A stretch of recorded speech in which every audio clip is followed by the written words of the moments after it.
আমরা খুবই হতাশা, ক্রোধ এবং ঘৃণা নিয়ে দেখছি একটি বিশ্ববিদ্যালয় প্রশাসন একই সঙ্গে দুইটি গণহত্যাকারী সংগঠনকে একই সঙ্গে পুনর্বাসন এবং লালন পালনের এজেন্ডা নিয়ে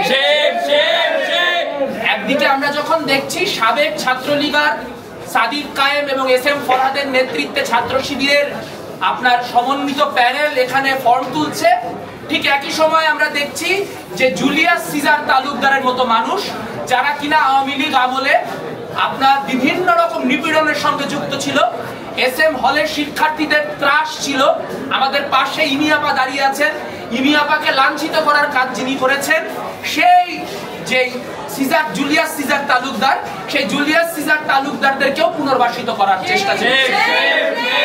আমরা বলতে চাই বাংলাদেশের রাজনীতিতে দুইটি যে গণহত্যাকারী শক্তি এরা পরস্পরকে টিকিয়ে রাখে এবং পরস্পরের জন্য মানে পরস্পরের এক্সিস্টেন্স বা অস্তিত্বের পক্ষে যুক্তি পুনরুৎপাদন করে। আমরা আসলে এই প্যানেলটি তৈরি করার আমাদের দুইটি উদ্দেশ্য ছিল।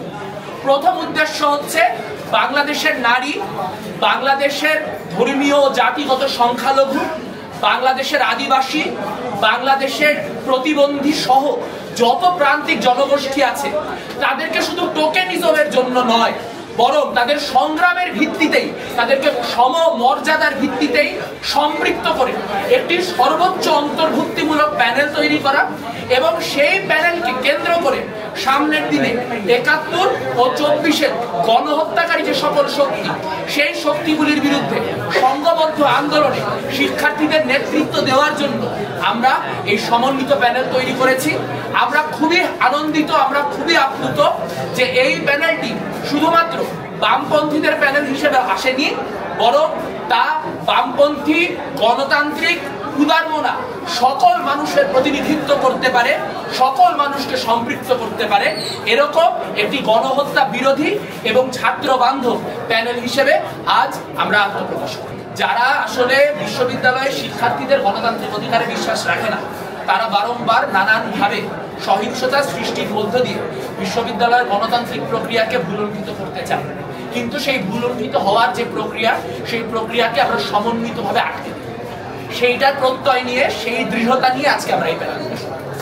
যদি বিশ্ববিদ্যালয়ের প্রশাসন নির্বাচনের পরিস্থিতি নিশ্চিত না করতে পারে তাহলে বিশ্ববিদ্যালয়ের প্রশাসন প্রয়োজনে সরে যাবে, কিন্তু ডাকসুর তার পরিবর্তন হবে না।